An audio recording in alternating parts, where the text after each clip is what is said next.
Hello friends, Bhagwati PG college के online classes में आपका स्वागत है। आज बीएससी सेकेंड ईयर के अंतर्गत जो बेलेनोग्लोसस हमारा चल रहा था, उस बेलेनोग्लोसस के अंतर्गत पिछले वीडियो में हमने उसकी क्या पढ़ी थी। पूर्व में जो हमने पढ़ा था, पूर्व में पढ़ा था हमने बॉडी वॉल। क्या पढ़ा था इसका? बॉडी वॉल किसका? बेलेनोग्लोसस का। और उसके अंतर्गत हमने पढ़ा था एपिडर्मिस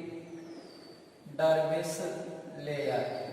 एक तो ये पढ़ा था, दूसरा हमने मस्कुलर लेयर इसको पढ़ा था, और तीसरा इसके अंतर्गत जो हमने पढ़ा था वो था पेरिटोनियम लेयर। पेरिटोनियम लेयर को हमने इसके अंतर्गत पढ़ा था। तो आपको ये बता देता हूँ, पूर्व के वीडियो के अंतर्गत जो हमने पढ़ा था उसके अंतर्गत एपिडर्मिस जो लेयर है, उस एपिडर्मिस लेयर के अंतर्गत क्या है, सबसे बाहरी स्तर होता था जिस पर क्या है, सीलिया पाए जाते थे। और इसमें निम्न प्रकार की सेल पाई जाती थी। एक तो इसके अंतर्गत गॉबलेट सेल्स पाई जाती थी, एक ग्रेन्यूल्स सेल इसके अंतर्गत पाई जाती थी, और एक इसके अंतर्गत रेटिकुलेटर सेल भी इसके अंतर्गत पाई जाती थी, जो कि क्या करती थी, म्यूकस का क्या करती थी, स्त्रावण करती थी। अब उसके बाद में मस्कुलर जो लेयर होता है, मस्कुलर इसमें पेशीय परत होती है और एपिडर्मिस के नीचे ये पाई जाती है। और जो प्रोवोसिस रीजन होता है, यानी कि प्रोवोसिस क्षेत्र होता है, उसके अंतर्गत ये लंबवत एवं वृत्ताकार पाई जाती थी। लेकिन जो ट्रंक क्षेत्र होता है, उस ट्रंक क्षेत्र के अंतर्गत ये केवल लंबवत पाई जाती थी। फिर उसके बाद में हमारा जो लास्ट लेयर रह गया था वो था पेरिटोनियम लेयर। और जो पेरिटोनियम जो लेयर होता है वह सीलोम की सबसे बाहरी परत जो होती है वो पेरिटोनियम लेयर कहलाती है। जो सीलोम होता है, यानी कि देह हुआ होता है, उसके सीलोम के सबसे बाहरी जो परत होती है, आउटर लेयर जो होती है, उसको हम पेरिटोनियम के नाम से जाना जाता है। साथ ही ये जो पेरिटोनियम होती है, ये एक सीलोमिक फ्लूइड होता है। सीलोमिक फ्लूइड जो होता है, उस फ्लूइड को क्या रहती है, ये घेरे रहती है। तो ये जो सब चीजें हैं अपन, ये हमारा जो बॉडी वॉल था बेलेनोग्लोसस का, उसके अंतर्गत हमने पढ़ा था। पेरिटोनियम लेयर लास्ट हमारा जो रह गया था, जो कि क्या है, सीलोम का सबसे बाहरी स्तर होता है, और ये सीलोमिक फ्लूइड होता है, उसको घेरे हुए रहता है। अब हमारा जो टॉपिक रहेगा सीलोम ऑफ बेलेनोग्लोसस, यानी कि जो बेलेनोग्लोसस है, उस बेलेनोग्लोसस की हम क्या है, देह गुहा को पढ़ेंगे। तो देह गुहा क्या है बेलेनोग्लोसस की? बेलेनोग्लोसस के अंतर्गत जो देह गुहा पाई जाती है सीलोम, और उस सीलोम के अंतर्गत अगर हम बात करते हैं बेलेनोग्लोसस के अंदर जो देह गुहा पाई जाती है, देह गुहा वो ट्रू सीलोम में होती है। ट्रू सीलोम होती है, यानी कि कहने का मतलब कौन सी होती है, इसके अंतर्गत सत्य गुहा इसके अंतर्गत पाई जाती है। इस गुहा को प्रगुहा के नाम से भी जाना जाता है। और इसमें देह भित्ति व आश्रित भित्ति के मध्य जनन स्तर से ये क्या होती है, आश्रित रहती है। यानी कि जो आपकी देह भित्ति और जो बॉडी वॉल होती है वह आंतरिक भित्ति से क्या रहती है, ये आश्रित रहती है, यानी कि कवर्ड रहती है। इसके सीलोम की क्या विशेषता होती है कि ये जो सीलोम होती है, बॉडी वॉल और इंटेस्टाइन की जो लेयर होती है, उससे क्या है, ये आश्रित रहती है, यानी कि कवर्ड रहती है। इस प्रकार की देह गुहा इसके अंतर्गत पाई जाती है। और इसमें जो देह गुहा होती है वो एंट्रोसिलोम एंट्रोसिलोम होती है। एंट्रोसिलोम का मतलब होता है आंत्रीय गुहा इसके अंतर्गत पाई जाती है। और ये जो आंतरीय गुहा होती है ये आंत्र से मतलब इसकी उत्पत्ति होने के कारण इसको आंतरीय गुहा के नाम से इसको जाना जाता है। सिलोमिक या एंट्रोसिलोम इसका नाम दिया गया है। उसके बाद में हम करते हैं कि बेलेनोग्लोसस के शरीर में अलग अलग जो क्षेत्र होते हैं, बेलेनोग्लोसस के शरीर में बेलेनोग्लोसस के शरीर में अलग अलग क्षेत्र में अलग अलग जो क्षेत्र होता है, अलग अलग क्षेत्र में निम्न प्रकार की क्या पाई जाती है? सिलोम पाई जाती है। निम्न प्रकार की क्या पाई जाती है बेटा? सिलोम पाई जाती है। यानी कि इसके अंतर्गत जो देह गुहा होती है वो निम्न प्रकार की होती है। जो जिसके अंतर्गत अगर हम बात करते हैं तो सबसे पहले कौन कौन सी होती है निम्न प्रकार की, तो इनको अपन ऊपर से नोट करेंगे। तो टाइप ऑफ सिलोम,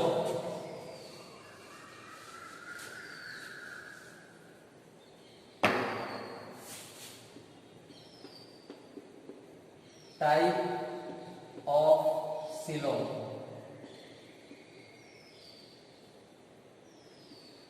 सिलोम अब ये किसके टाइप है? बेलेनोग्लोसस के अंतर्गत जो सिलोम पाई जाती है उसके टाइप है। तो बेलेनोग्लोसस या बी सिलोम आप लिख सकते हो उसमें। बेलेनोग्लोसस की जो सिलोम है वो कौन कौन सी है देखेंगे। सबसे पहले जो इसके अंतर्गत सिलोम आती है उसका नाम है प्रोटोसील, या इसका जो नाम होता है प्रोविक्स सिलोम के नाम से जिसको जाना जाता है, प्रोटोसील, या इसका नाम क्या है? प्रोवोसिस सिलोम। एक तो इसको इस नाम से जाना जाता है, पहली कौन सी है इसकी? प्रोटोसील सिलोम या प्रोवोसिस सिलोम के नाम से इसको जाना जाता है। दूसरी इसके अंतर्गत जो सिलोम पाई जाती है उसको मीजोसील या अन्य जो नाम दिया गया है वो है कोलर सिलोम। दूसरी इसके अंतर्गत पाई जाती है मीसोसील, या इसका जो अन्य नाम दिया गया है वो अन्य नाम कौन सा है? Collar coelom. ये इसके अंतर्गत पाई जाती है। कौन कौन सी है? मीजोसील हो गई और कोलर सिलोम हो गई। लास्ट इसके अंतर्गत जो पाई जाती है वो पाई जाती है मेटासील। कौन सी पाई जाती है? मेटासील। और इस मेटासील का दूसरा नाम कौन सा है? ट्रंक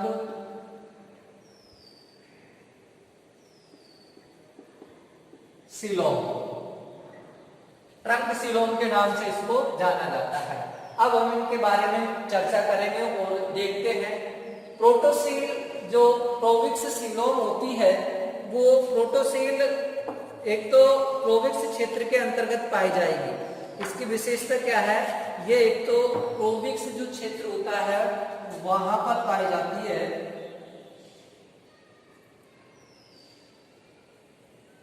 इसका डायग्राम कुछ इस प्रकार से होता है। सबसे बाहर की ओर ये क्या है? इसमें नर्वस लेयर होता है।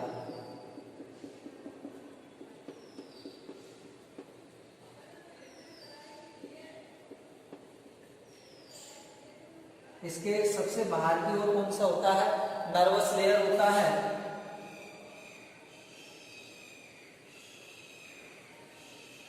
और ये प्रोवोसिस, और इस प्रोवोसिस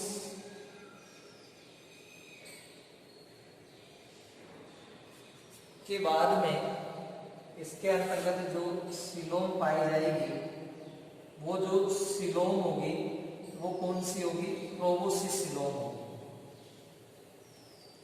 ये यहां पर पाए जाते हैं इसमें ग्लोमेरुलस। ये क्या है? ग्लोमेरुलस। और ये जो होता है बकल डाइवर्टिकुलम होता है, ये इसका क्या है, बकल डाइवर्टिकुलम, ये इसके अंतर्गत पाया जाता है। उसके बाद में इसमें जो केविटी जो ये होती है इसको बोला जाता है प्रोटोसील, और ये यहां से इसके अंतर्गत इस प्रकार से ये उभारनुमा स्ट्रक्चर पाई जाती है, और इनको कहा जाता है प्रोविक्स पोर, इनको कहा जाता है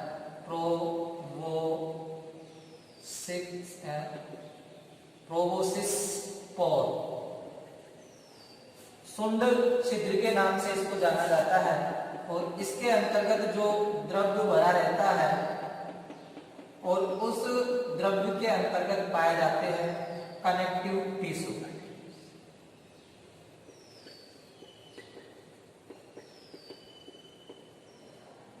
कनेक्टिव टिश्यू इसके अंतर्गत पाए जाते हैं, यानी कि संयोजी ऊतक हैं वो इसके अंतर्गत देखने को मिलते हैं। अब हम ये प्रोवोसील है, इस प्रोवोसील के अंतर्गत देखिए, एक तो सबसे पहली विशेषता ये लिखा है, इसके अंतर्गत लिखेंगे कि ये एक तो प्रोवोसिस क्षेत्र के अंतर्गत पाई जाती है। प्रोवोसिस जो क्षेत्र होता है प्रोवोसिस क्षेत्र में पाई जाती है, ये एक इसकी विशेषता अपन को ये लिखनी है। दूसरी क्या है कि इसके अंतर्गत एक तो अपना ये है कि बकल डाइवर्टिकुलम, कौन सा है, एक तो इसके अंतर्गत आपको लिखना है बकल डाइवर्टिकुलम, ये है बकल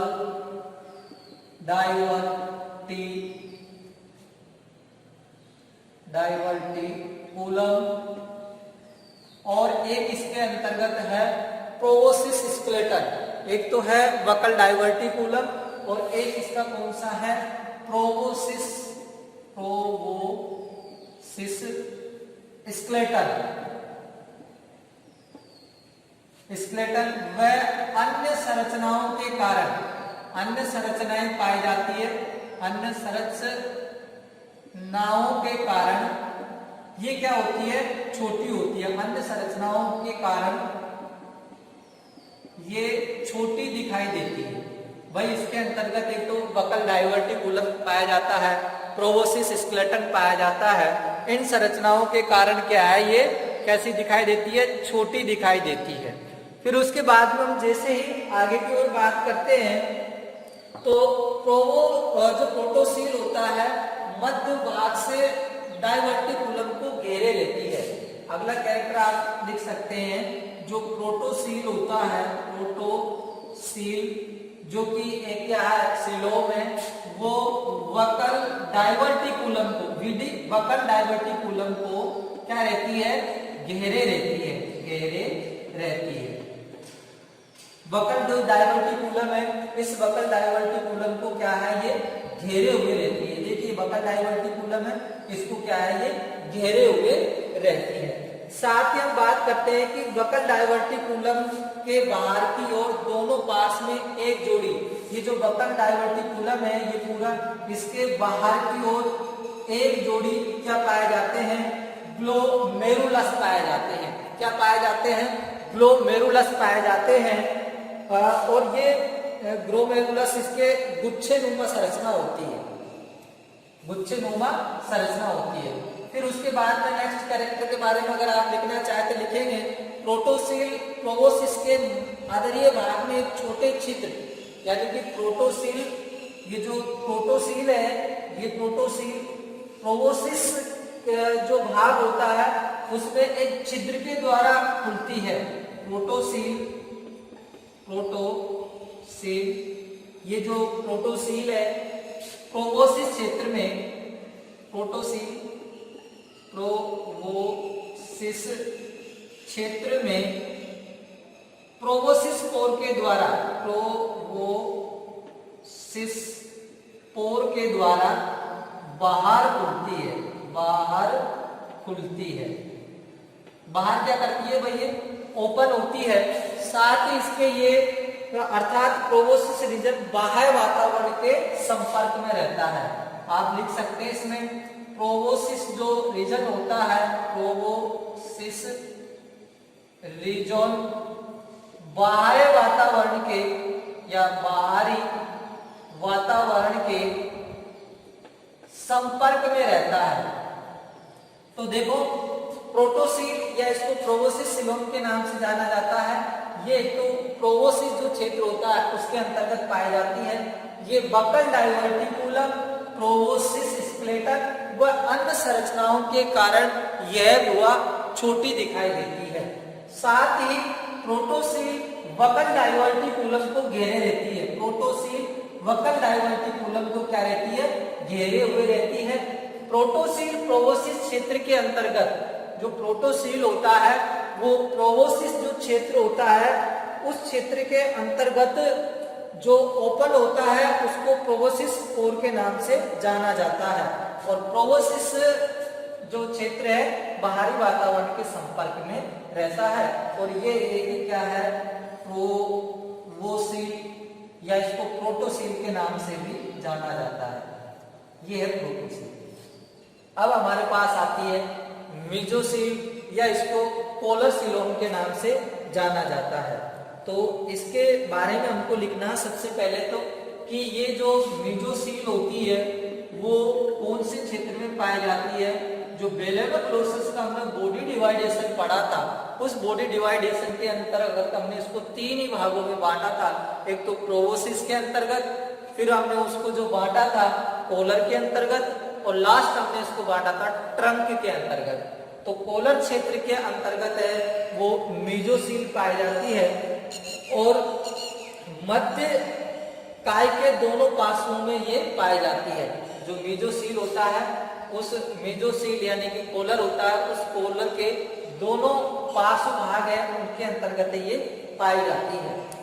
तथा प्रोबोसिस सील में मिली नहीं रहती है। यह मध्य काय के दोनों पार्श्वों में पाई जाती है। यह मध्य काय जिसे अपन मेसोसील, यह मध्य काय के दोनों पार्श्वों में पाई जाती है। पोलर क्षेत्र होता है उसके दोनों पार्श्व के अंतर्गत ये पाई जाती है। तथा प्रोबोसिस सील से ये मिली नहीं रहती है। इसका ये और है जो प्रोबोसिस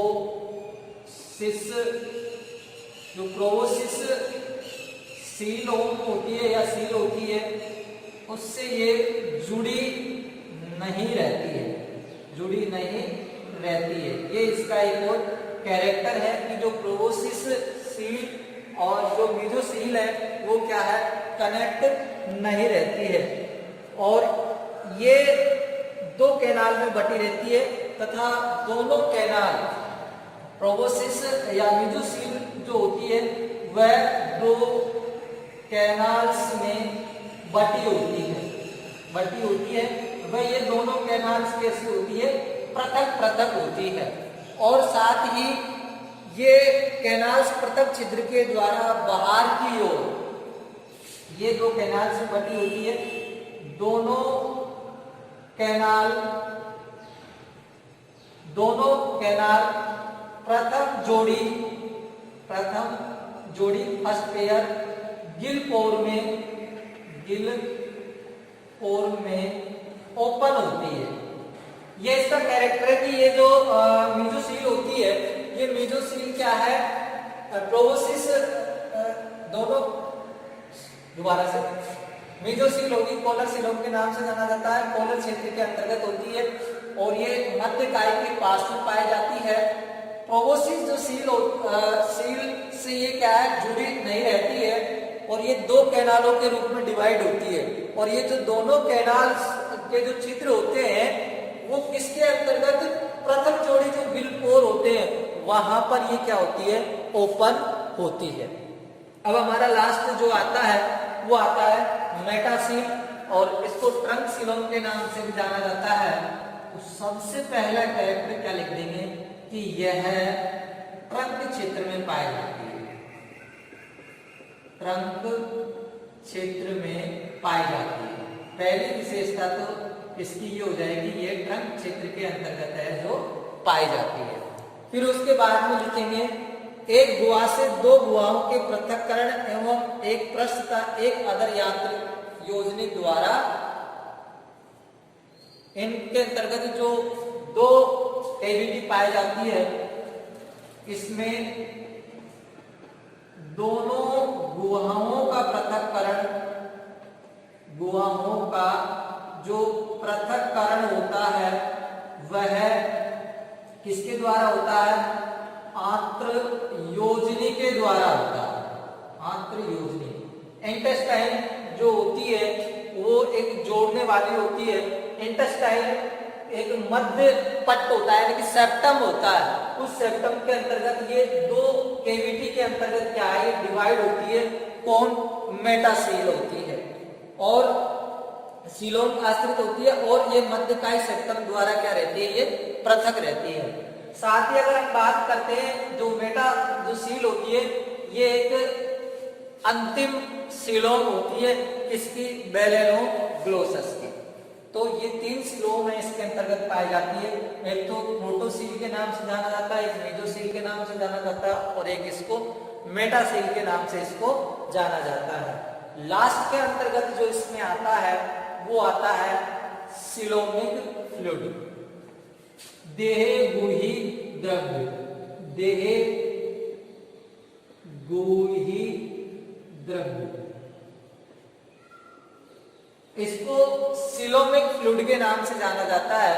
और ये जो सीलोमिक फ्लूइड होता है ये सीलोम के अंदर पाया जाने वाला तरल पदार्थ होता है।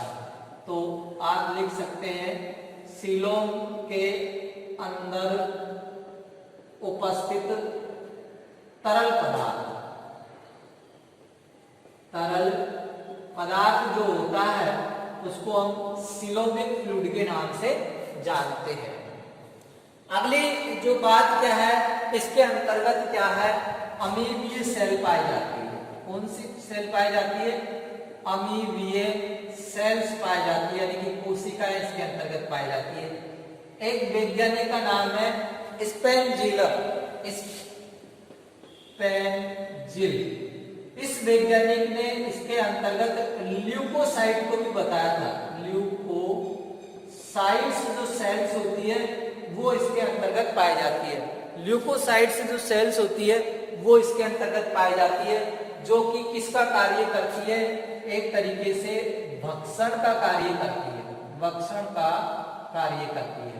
भक्षण का कार्य का मतलब क्या है कि ये जो जीवाणु, सूक्ष्म जीव शरीर के अंतर्गत जो प्रवेश कर जाते हैं उनको क्या है, ये नष्ट करने का कार्य करती है। तो ये इसकी क्या है भाई, कैरेक्टर के अंतर्गत है, किसके? सीलोमिक फ्लूइड के अंतर्गत है। फिर उसके बाद में हम बात करते हैं प्रोबोसिस व कॉलर क्षेत्र के अंतर्गत सीलोम बाह्य वातावरण के संपर्क में रहती है। यानी कि ये जो प्रोबोसिस है और प्रोबोसिस के साथ साथ पोलर क्षेत्र है, ये पोलर क्षेत्र है, इन दोनों की जो सीलोम होती है, प्रोबोसिस सीलोम और पोलर सीलोम, ये दोनों क्या है, बाह्य वातावरण के। देखो ये गिल पोर में ओपन होती है तो बाह्य वातावरण हो गया, और ये प्रोबोसिस पोर के द्वारा बाहर फूटती है तो ये भी क्या हो गया, बाह्य वातावरण हो गया। इसलिए प्रोबोसिस और पोलर सीलोम होती है वो बाह्य वातावरण के संपर्क में रहती है, जिस कारण से समुद्री जल इन सीलोम के अंतर्गत प्रवेश कर जाता है, जिससे ये सीलोम क्या हो जाती है, टाइट हो जाती है, कठोर हो जाती है।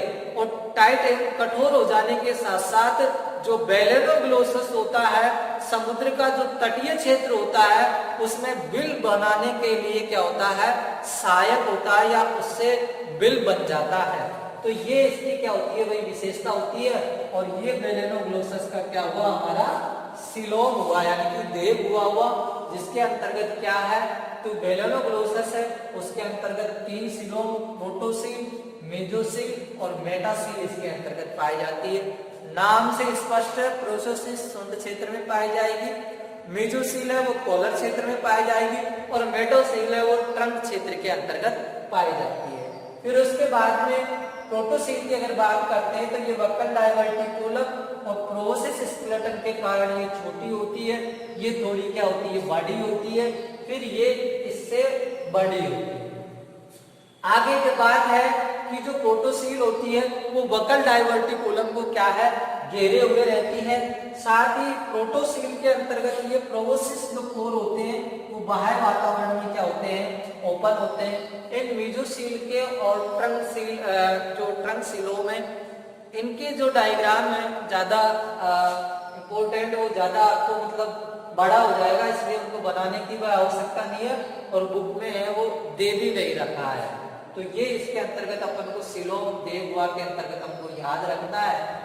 नेक्स्ट जो इसमें हम टॉपिक पढ़ने वाले हैं वो हम पढ़ेंगे इसमें स्केलेटन, यानी कि जो अपना वेलेनोग्लोसस है उस वेलेनोग्लोसस के अंतर्गत जो स्केलेटन पाया जाता है कि कंकाल पाया जाता है वो कैसा होता है, उसके बारे में हमको नेक्स्ट क्लास के अंतर्गत पढ़ना है। तो आज की क्लास के अंतर्गत केवल हमने क्या पढ़ा, सिलोम पढ़ा। और सिलोम को देखिए 1 मिनट में मैं रिवाइज कर देता हूँ कि सिलोम क्या होता है, यानी कि जो बॉडी वॉल होता है और जो इंटेस्टाइन आंत्र होता है उसके बीच का जो क्षेत्र होता है वो सिलोम कहलाता है। वेलेनोग्लोसस के अंतर्गत जो सिलोम पाया जाता है वह सिलोम कैसा होता है, ट्रू सिलोम होता है। और ट्रू सिलोम का मतलब क्या होता है, इसका निर्माण मेसोडर्म से होता है। साथ ही इसको सिलोम है उसको एंट्रोसिलोम के नाम से भी जाना जाता है, आंतरिक सिलोम के नाम से भी जाना जाता है। इस आधार पर वेलेनोग्लोसस में निम्न प्रकार के सिलोम पाए जाते हैं, एक तो प्रोटोसील, एक मेसोसील और एक ट्रंक सिलोम। ये क्षेत्रों से स्पष्ट होगा, प्रोटोसील प्रोबोसिस क्षेत्र में पाया जाता है, ये कॉलर क्षेत्र में, ये ट्रंक क्षेत्र में पाया जाता है। ये किस कारण छोटी होती है, वक्कल डायवर्टिकुलम प्रोबोसिस स्केलेटन के कारण प्रोटोसील सिलोम क्या होती है, छोटी होती है।